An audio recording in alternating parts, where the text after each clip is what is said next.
গুনার উপরে মুমিন কারোর কথা মানতে পারে না। মুমিন একমাত্র মানে কাকে? আল্লাহকে, আল্লাহ আল্লাহ রসুলকে মানে। এর বাহিরে মুমিন কাউকে মানে না, কারোর কথা মানতে পারে না।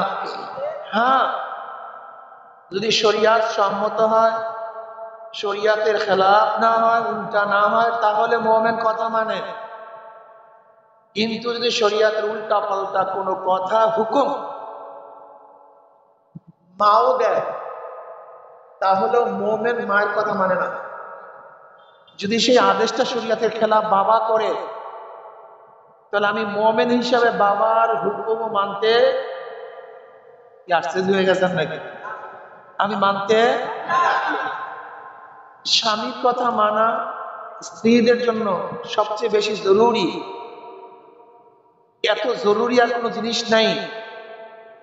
কিন্তু শরিয়াতের খেলাফ যদি হুকুম স্বামীও দেয়, তাহলে স্ত্রীর জন্য তা মানা জায়েজ নাই।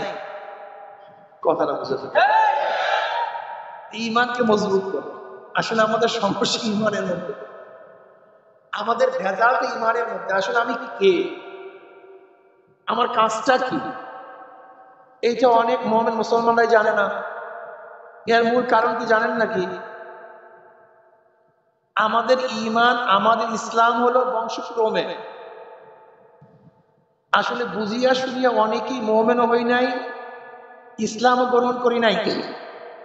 উত্তরসূরি হিসেবে পাওয়া ঈমান ও ইসলামের পাওয়ার খুবই কম, একেবারে শক্তিশালী না, দুর্বল। কিন্তু যারা সাধনা করে ঈমান আনছে, ইসলাম আনছে, ইসলাম গ্রহণ করছে, তাদের ঈমানের পাওয়ার, ইসলামের পাওয়ার অনেক অনেক অনেক অনেক বেশি। বুঝাতে পারি না? সাহাবায়ে কেরাম রিদওয়ানুল্লাহি তাআলা আলাইহিম আজমাইন ইমাম, ঈমানের অবস্থা কি? আব্দুল্লাহ ইবনে হুযায়ফা রাদিয়াল্লাহু তাআলা আনহু রোমে গেলেন ঘোরার জন্য। হযরত উমর ইবনে খাত্তাব রাদিয়াল্লাহু তাআলা আনহু জমানায় রোমের প্রেসিডেন্ট ছিলেন হেরাক্কাল, হেরাক্লিয়াস, হেরাক্কাল, হেরাক্কেল, বহু তার নামের ব্যাপারে ইশকাল আছে। হেরাক্কাল না হেরাক্লিয়াস, হেরাক্লা, যাই হোক রোমের প্রেসিডেন্ট। তিনি জনাব মুহাম্মদ রাসূলুল্লাহ সাল্লাল্লাহু আলাইহি ওয়াসাল্লামের কথা আগে থেকেই জানতেন। সপ্তম হিজরিতে হযরত আবু সুফিয়ান রাদিয়াল্লাহু তাআলা আনহুর সাথে হেরাক্কালের যে ঘটনা ঘটছিল, বুখারীর মধ্যে দীর্ঘ রওয়ায়াত আছে, আপনারা অনেকেই পড়ছেন বা পড়েন নাই। যেহেতু তিনি আহলে কিতাব ছিল, হেরাক্কাল একজন আহলে কিতাব এবং একজন বড় পাদ্রী ছিল, খুব জানতেন, অনেক জ্ঞানের অধিকারী ছিলেন তিনি। হেরাক্কাল যেহেতু নবী আলাইহিস সালাতু ওয়াস সালাম সম্পর্কে সাহাবায়ে কেরাম রিদওয়ানুল্লাহি তাআলা আলাইহিম আজমাইন সম্পর্কে জানতেন যে সাহাবারা লোভী নয়, ভয় পায় না, ঈমান ইসলাম রক্ষার্থে তারা সব কিছু বিলীন করতে পারে, উজাড় করতে পারে। এই খবর তার কাছে ছিল, তার কিতাবের মাধ্যমে তিনি জানতে পারছেন। মনে রাখতে হবে, জনাব মুহাম্মদ রাসূলুল্লাহ সাল্লাল্লাহু আলাইহি ওয়াসাল্লাম সম্পর্কে যেরকম আগেকার কিতাবে বেশারাত দেয়া ছিল, এইভাবে জনাব মুহাম্মদ রাসূলুল্লাহ সাল্লাল্লাহু আলাইহি ওয়াসাল্লামের সাহাবাদের সিফাত, আওসাফ, গুণ সম্পর্কেও আগেকার কিতাবের মধ্যে হুবহু লেখা ছিল। সে সম্পর্কে আমরা জানি। ওমর ইবনে খাত্তাব রাদিয়াল্লাহু তাআলা আনহু যুবক বয়সে, ওমর রাদিয়াল্লাহু তাআলা আনহু ইসলাম গ্রহণ করছেন, তখন তার বয়স কত ভাই? 27। ওমর ইবনে খাত্তাব রাদিয়াল্লাহু তাআলা আনহু নবুয়াতের পঞ্চম অথবা চতুর্থ নবুয়াতের বছর তিনি ইসলাম গ্রহণ করেছিলেন, যখন মুসলমানের সংখ্যা 39। এই ওমর ইবনে খাত্তাব রাদিয়াল্লাহু তাআলা যুবক বয়সে যখন নবী আলাইহিস সালাতু ওয়াস সালাম নবুয়তে সাবেত হয় নাই, ওই সময় ওমর ইবনে খাত্তাব রাদিয়াল্লাহু তাআলা সিরিয়ায় গেছিলেন। সিরিয়া যাওয়ার পরে এক পাদ্রির ওখানে গেছেন। পাদ্রি তাকে বলতেছে যে আসো, তুমি আমার গির্জার মধ্যে আসো। ওমরকে ডাকলেন, তিনি গেলেন, গিয়ে দেখেন গির্জার মধ্যে মাটির স্তূপ। পাদ্রি ওমর ইবনে খাত্তাব রাদিয়াল্লাহু হাতের মধ্যে একটা কোদাল এবং টুকরি দিয়ে বলতেছে এই মাটির স্তূপগুলো সরাইয়া দাও। ওমর রাদিয়াল্লাহু বলছে আমি কেন সরাতে যাব? আমি সরাবো কেন? ওটা তো আমার দায়িত্ব না। পাদ্রি বলছে না, তোমাকে সরাতে হবে। ওমর রাদিয়াল্লাহু বললেন না, আমি সরাতে পারবো না। পাদ্রি ওমর ইবনে খাত্তাব রাদিয়াল্লাহু তাআলা মাটির কপালের মধ্যে, গালের মধ্যে একটা থাপ্পড় কষায়া দিছে। যেহেতু ওমরই মেজাজ, মেজাজ তো জন্মগতই হয়, তবিয়াত তো সাধারণত জন্মগতই হয়। যেহেতু তার গালের মধ্যে থাপ্পড় দিছে, ওমর রাদিয়াল্লাহু হাতের মধ্যে যে হাররা ছিল, কোদাল ছিল, সেই কোদাল একটা বাড়ি মারছে। পাদ্রির অবস্থা ক্রাশিয়া, রক্ত ঝরতেছে। ওমর রাদিয়াল্লাহু তাআলা দৌড়াইতে অনেক দূরে চলে গেছেন। একটা গাছের নিচে বসছে। সেই গাছের পাশেই অদূরই একটা গির্জা ছিল। গির্জার মধ্য থেকে পাদ্রি ওমর ইবনে খাত্তাবকে দেখতেছেন খুব ভালো মতো। পাদ্রি গির্জা থেকে বের হয়ে আসছে। আসার পর বলছে তোমার নাম কি? বলে আমার নাম ওমর। বাড়ি কোথায়? মক্কা। বংশ কোরাইশি। তোমার বাবার নাম কি? খাত্তাব। আচ্ছা, তুমি সেই ব্যক্তি, তুমি আসো, এদিকে আসো। ওমর খাত্তাব রাদিয়াল্লাহু তাআলা গির্জার মধ্যে নিয়ে গেছেন। খুব আদর করতেছেন, আপ্যায়ন করতেছেন, শ্রদ্ধা সম্মান করতেছেন। ওমর রাদিয়াল্লাহু খুব ভয় পেয়ে গেছে। এক গির্জার মধ্যে এক কারবার করে আসছে, না জানি এই গির্জার মধ্যে কি ঘটনা ঘটে, কোন সমস্যায় পড়ি।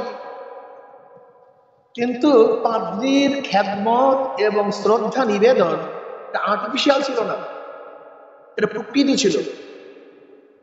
ওমর রাদিয়াল্লাহু তাআলাকে খেদমত করার পরে নাস্তা করার পরে তিনি বলছে ওমর, আখির নবী আসবেন, মক্কাতে আসবে, তার দুইজন সহচর হবে, একজন মুরব্বী আর একজন যুবক। যে যুবক সহচর সে হলো তুমি, সেই ব্যক্তিকে তুমি। তখন ওমর ইবনে খাত্তাব রাদিয়াল্লাহু তাআলা নবী কবি সম্পর্কে তার কোনো জ্ঞানই ছিল না, তার ধারণাই ছিল না, নবীর আবির্ভাবই হয় নাই। কথাটা বুঝাতে পারিনি। নবী আলাইহিস সালাতু ওয়াস সালামের নবুয়াত 570 ঈসাই সালে। কত ঈসাই সালে? 570 ঈসাই সালে ওমর ইবনে খাত্তাব রাদিয়াল্লাহু তাআলা আনহু মুসলমান হয়েছেন 27 বছর বয়সে, নবুয়াতির চতুর্থ বা পঞ্চম বৎসর। তা তখন তিনি নবী সম্পর্কে জানবেন কিভাবে? তো অনেক আগের ঘটনা, এ তো অনেক আগের কিচ্ছা। এখন ওমর রাদিয়াল্লাহু বলেন, আপনি এতক্ষণ আমাকে শ্রদ্ধা করছেন, সম্মান দেখাচ্ছেন, ভালোই তো, কিন্তু আপনি আমার সাথে ফাইজলামি শুরু করছেন কেন? ধরে নেন কোনো বাচ্চাকে যদি বলি, এখানে কোনো বাচ্চাকে বা যুবককে, তুমি আগামী দিনে প্রেসিডেন্ট হবা, প্রাইম মিনিস্টার হবা, বা প্রধানমন্ত্রী হবা, বা তুমি আগামীতে এদেশের সচিব হবা, বা প্রধান বিচারপতি হবা, প্রধান সেনাপতি হবা, এটা যদি বলি, ছেলে কি বলবে? হুজুর বাদ দেন তো, আপনি আল্লাহ মাফ করেন, তোমার ফাইজলামি করেন না হুজুর, কিরকম বলবে না? তো উমর রাদিয়াল্লাহু তাআলা নবী সম্পর্কে জানিনি না, সহচর সম্পর্কে জানিনি না। তখন তিনি বলতেছেন যে তুমি সেই যুবক যে নবী সহচর হবা। শুধু কি তাই? শুধু তাই নয়, বাইতুল মুকাদ্দাস তোমার নেতৃত্বে আজাদ হবে, তুমি দখল করবা তোমার খেলাফতের আমলে, এবং সেই বাইতুল মুকাদ্দাস তুমিই খুলবা। শোনো, তুমি যখন গোটা জেরুজালেম দখল করবা, এই গোটা সিরিয়া বাইতুল মুকাদ্দাস সহ এরিয়াকে দখল করবা, তখন আমার এই গির্জা যেন আমার মালিকানাধীন থাকে, এটা তুমি লিখতে হবে। ওমর ইবনে খাত্তাব রাদিয়াল্লাহু বলতেছেন, কি বলতেছেন? কোথা থেকে এই সমস্ত ইতিহাস আপনি আবিষ্কার করছেন? আপনার এতক্ষণ ভদ্রতা তো আর্দ্রতা তো খুব ভালোই ছিল, আপনি এটা করতেছেন কেন? এবার পাদ্রী বলতেছে, দেখো ধরে নাও যদি আমার কথা সত্য নাই হয় তা তো হইল না, কিন্তু আমার কথা যদি সত্য হয় তা আমার গির্জা কি আমার মালিকানা তুমি রাখবা কি রাখবা না, এইটা তুমি বলো, লিখে দাও। ওমর রাদিয়াল্লাহু চিন্তা করছেন ঝামেলা মুক্ত হই, ঝামেলার দরকার নাই, তো যা ইচ্ছা তাই লেখা, সমস্যা কি? যা ইচ্ছা তাই লেখার কোনো সমস্যা নেই। ওমর খাত্তাব রাদিয়াল্লাহু তাআলা আনহু পাদ্রীর কথা অনুযায়ী এই কথা লিখে দিয়েছেন। গোটা জেরুজালেম যখন মুসলমানরা দখল করবে তখন এই গির্জার মালিক এই পাদ্রী থাকবে, অন্য কেউ না। লিখে দিয়ে দস্তখত দিয়ে দিচ্ছে। ওমর রাদিয়াল্লাহু চলে আসছেন। এরপরে বহু ঘটনা ঘটছে, আপনারা জানেন। ওমর ইবনে খাত্তাব রাদিয়াল্লাহু তাআলা আনহু যখন খেলাফতের আসনে বসছেন, তার নেতৃত্বে সাদ বিন আবি ওয়াক্কাস রাদিয়াল্লাহু তাআলা আনহু সেনাপতি ছিলেন। তিনি জেরুজালেম দখল করলেন। তখন সেই পাদ্রীরা বলছে যে আমাদের কিতাবে লেখা আছে এই গেট, এই দরজা খুলবে তোমাদের যে খলিফা তিনি, কাজে তোমাদের কাছে চাবি দেব না, তোমাদের খলিফাকে নিয়ে আসো। ওমর ইবনে খাত্তাব রাদিয়াল্লাহু তাআলা আনহু তিনি রওনা করলেন, উঠে সওয়ার হয়ে রওনা করলেন।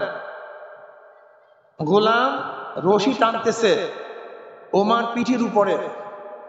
হঠাৎ তিনি চিন্তা করলেন, আমিও মানুষ, গোলামও মানুষ, আমি আরাম করব, গোলাম কষ্ট করবে, এ তো হতে পারে না।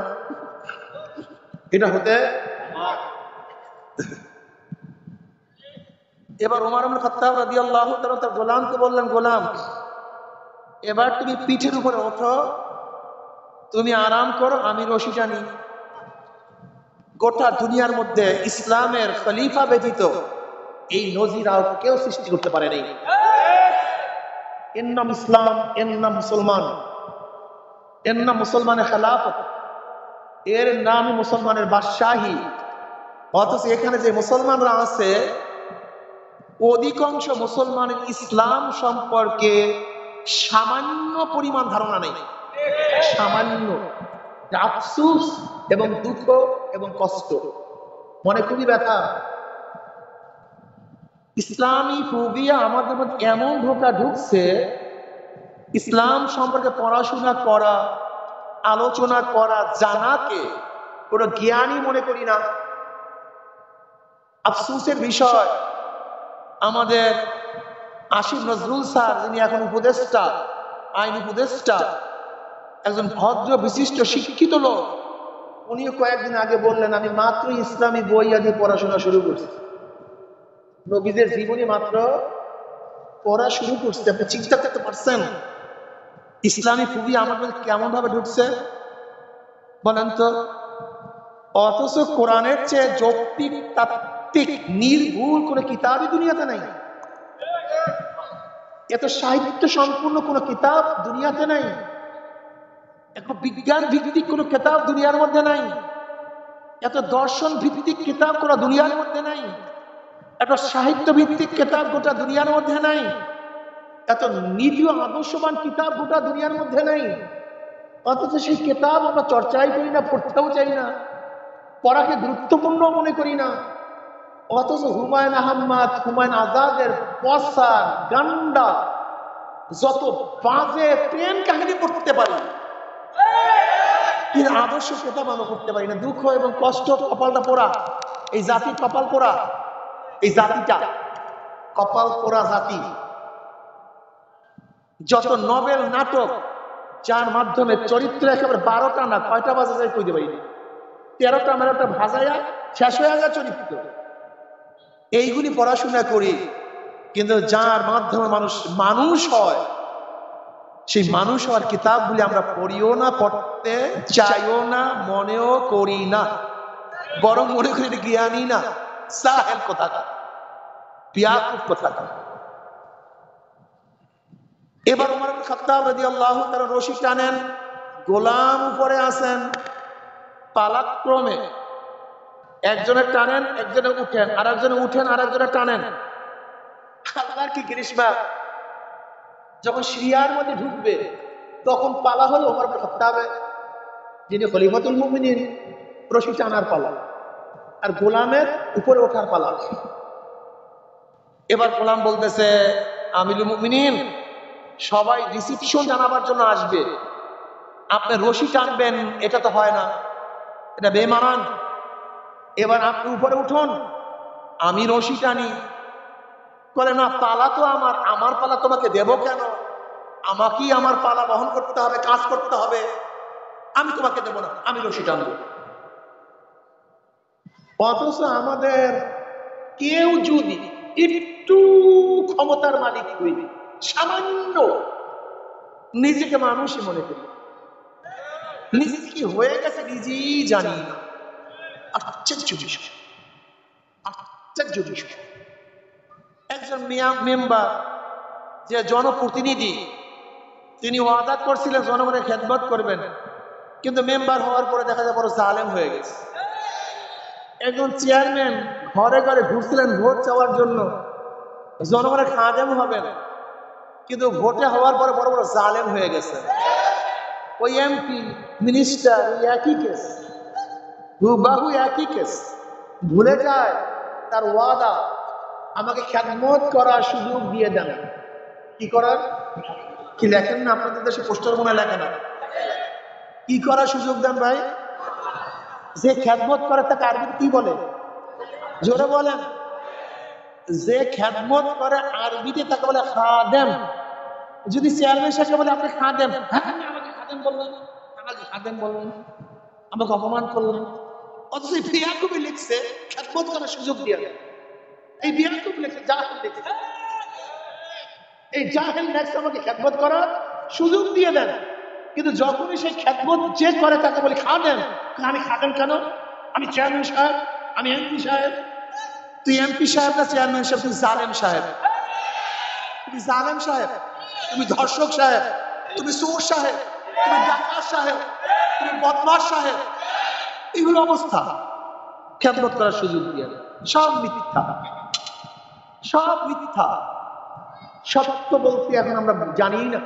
এখানে কারা আছেন যারা মিথ্যা কথা বলি না? আমরা কয়জন আছে? হাত জানেন না, হাত তুলিয়েন না। ইস্তাবতা নাফসাক, ইস্তাবতা কলবাক, ইস্তাবতা কলবাক, ইস্তাবতা নাফসাক। আমি আমার কাছে প্রশ্ন করি, আপনি আপনার কাছে প্রশ্ন করেন। দোস্ত তুই কোথায়? হয়তো বাজার, এখানে ঘরের মধ্যে। এটা কি ভাই বলেন তো? এটা কোন যুবকরা বর্তমানে মিথ্যা মনে করে? হ্যাঁ, আপনি ডাইরেক্ট কবিরা গুনাহ। আপনি বুঝেন কবিরা গুনাহ হালকা হইতে হইতে হইতে হইতে এই পর্যন্ত বুঝছে যে জানি না এটা কবিরা গুনাহ, ডাইরেক্ট কবিরা গুনাহ। বাদাম কেনার জন্য গেছেন, বাদামওয়ালা বাদাম মাপা শুরু করছে, আপনি কি করতেছেন? খোটা শুরু করছেন। এটা কি বলেন তো? হালাল না হারাম? জোরে বলেন। কিছু মনে করি, অথচ হারাম, ডাইরেক্ট হারাম, ডাইরেক্ট হারাম। চরিত্র কে মুসলমান? আমি তো দেখি না, আমি তো মুসলমানই দেখি না, খুবই কম। মুসলমানদের সাথে কেউ ব্যবসা করতে চায় না, লেনদেন করতে চায় না, কেউ আমানত রাখতে চায় না, মুসলমানদের সাথে কেউ ব্যবসা বাণিজ্য করতে চায় না। কেন? করে ধোঁকাবাজি, টাকা দিবেন। আরে ভাই, আমিও ছোটবেলা একজন ব্যবসায়ী, এই টুপিওয়ালা দাড়িওয়ালাদের সাথে ব্যবসা করিয়া দেখছি। ওমর ইবনে খাত্তাব রাদিয়াল্লাহু তাআলা আনহু, সেই বাস্তব ঘটনা। এক ব্যক্তি একজন ওমর ইবনে খাত্তাব রাদিয়াল্লাহু তাআলার সামনে একজনের তারিফ করতেছে, প্রশংসা করতেছে। খলিফাতুল মুমিনিন অমুক এত ভালো, এত ভালো, এত ভালো, এত ভালো। তিনি ধমক দিচ্ছেন, তুমি তার সাথে লেনদেন করছো? লেনদেন তো করি নাই। লেনদেন করার আগে তুমি কিভাবে বলো তিনি ভালো? তুমি বলো কিভাবে সে ভালো? আগে লেনদেন করো, তারপরে সার্টিফাই করো। লেনদেনের আগে কাউকে সার্টিফিকেট দিও না অমুকে ভালো। এখানে সবাই মুসলমান, মুমিন না?